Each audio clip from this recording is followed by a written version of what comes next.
D'abord, je magnifie l'approche participative qui a amené la ministre des Microfinances à venir partager avec tous les acteurs du département de Pikine. Mais se féliciter aussi de la présence de tous les acteurs avec une mobilisation exceptionnelle. Cela démontre l'engagement et la détermination que les femmes, les jeunes et les acteurs du département de Pikine ont pour accompagner le processus de développement économique et social de notre pays. Se féliciter des actions du gouvernement du Sénégal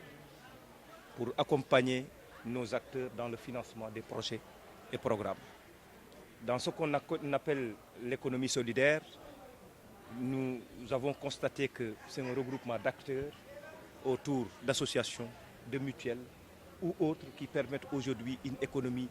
circulaire, une économie qui circule, une économie à l'échelle qui se partage. Ça, c'est le véritable fondement social de la banlieue. L'économie solidaire, quand on parle d'économie solidaire, c'est la vocation principielle du banlieusard. Donc quand le gouvernement maintenant fait la promotion de cette économie solidaire et qui vient partager avec des acteurs qui ont dans leur sang l'économie solidaire, vous pouvez comprendre combien et comment ça doit être aujourd'hui dans ce département. Donc nous nous félicitons de toutes ces actions qui vont dans le sens de promouvoir la jeunesse, de promouvoir les femmes, mais de promouvoir aussi des actions qui peuvent aller dans le sens d'améliorer les conditions de vie de nos populations. En tant qu'élu dans le département de Pikine, j'ai partagé l'information avec tous les acteurs qui sont dans le territoire de ma commune, mais bien évidemment dans le territoire de tout le département de Pikine. Et aujourd'hui, on va voir le financement. Un seul plaidoyer qu'on pourrait aujourd'hui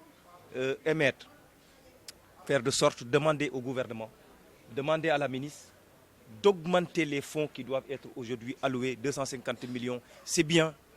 mais vu l'engagement et la détermination des acteurs du département de Pikine, je trouve qu'en tant qu'élu, j'ai l'obligation de plaider pour l'augmentation des fonds au seul bénéfice des populations de ce département. Quand l'État finance, les populations ont tendance parfois à l'assimiler à des fonds perdus. Et cela fait partie des aspects techniques développés par le coordinateur du projet pour l'assistance technique qui permettra une éducation financière.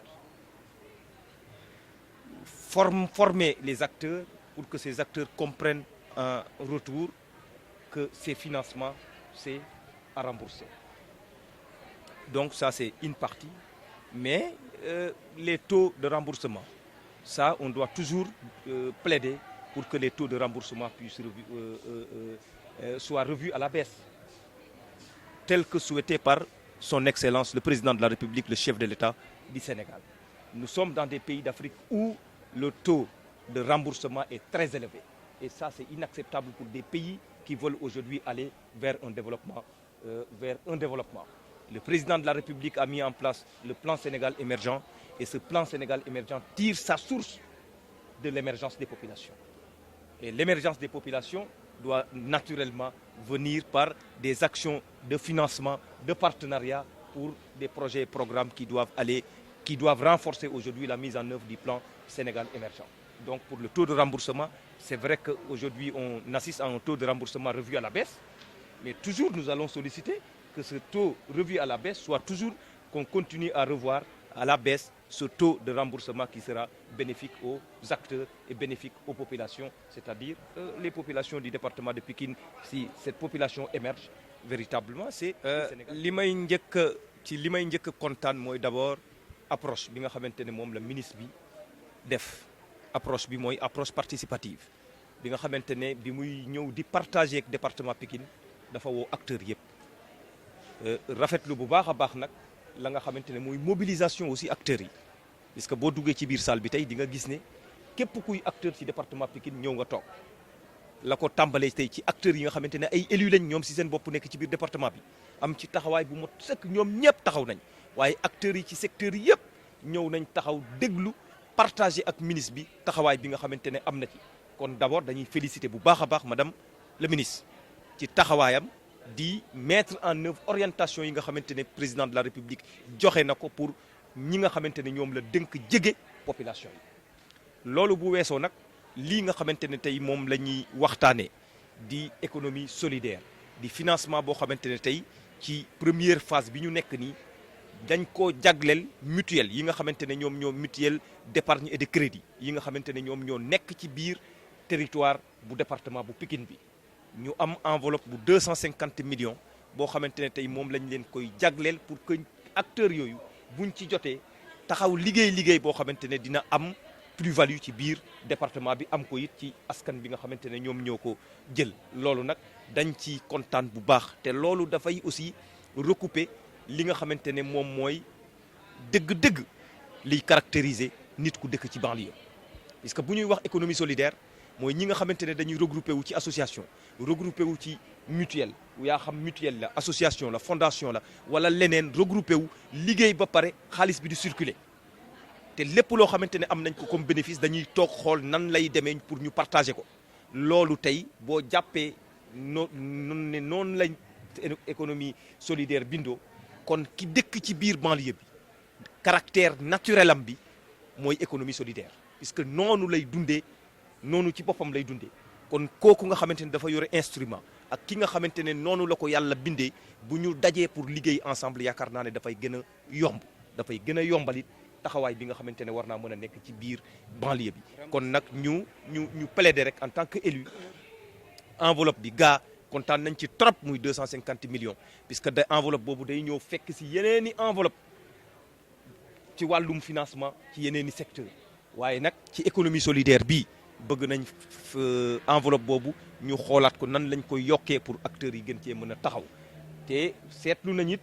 ci taux de remboursement bi nga xamante ne waxtaanee nañ ko ci biir ndaje bi gis nañ ne taux bi wàññi nañ ko wàññi bi nag dañuy gën a ñaan rek ñu gën a wàññi parce que loolu mooy vision président de la république son excellence monsieur Macky Sall mooy ci réew yi nga xamante ne réewum Afrique la ñuy taxaw. tracé yoon bi nga xamante ne moo ñu war a jëmale ci émergence dafa am lu jëm ci entrepreneuriat loo xamante ne taxawaay bu am solo la ci war a am entrepreneuriat nag ku ko wax institution financière ku wax institution financière waxi lebalante xaalis ci biir lebalante xaalis boobu noonu taux de remboursement bi war na nekk taux boo xamante ne war naa dem ba nekk quasi nul kon bu ñu ko wàññee tey dañuy gën a ñaan ñu gën koo wàññi waaye ci ndaje bi moom wax dëgg yàlla am nañ ci kontante bu mot sëkk may gërëm di sant acteurs yëpp waaw loolu du taux de remboursement taux de recouvrement loolu nag institution financière bi nga xamante ne moom moo joxe xaalisam moom mooy mettre en place politique de recouvrement bi nga xamante ne moom moo ci war waaye ñun dafa am aspect boo xamante ne dégg nañ ko aussi ci ndaje bi mu am solo ci anticipation financement bi mooy assistance technique bi nga xamante ne moom moo war a jëm ci éducation financière xam nga éducation financière ak formation financière loolu mooy génne aspect yi nga xamante ne nit ki war a leb dina xam li koy xaar yépp ci li nga xamante ne mu ngi koy leb nan la war a demee te population bi aussi bañ di confondre la nga xamante ne ay fonds perdus la parfois bu ñu waxee fonds perdus rek ñu bugg koo méngaleeg wàllum politique ba yaakaar ne du ñu fay waaye adduna revolving da cee am njëriñ bu ñu la lebalee nga fay day permettre ñu lebal sa morom kon nag loolu moom dañ ciy kontaan rek waaye nag yeneen institutions yi nañ ñoŋal seen politique de recouvrement ba fexe ba ku leboon ñu fexe ba nga fay parce que loolu mooy taxit ñeneen ñi mën a jot ci seen financement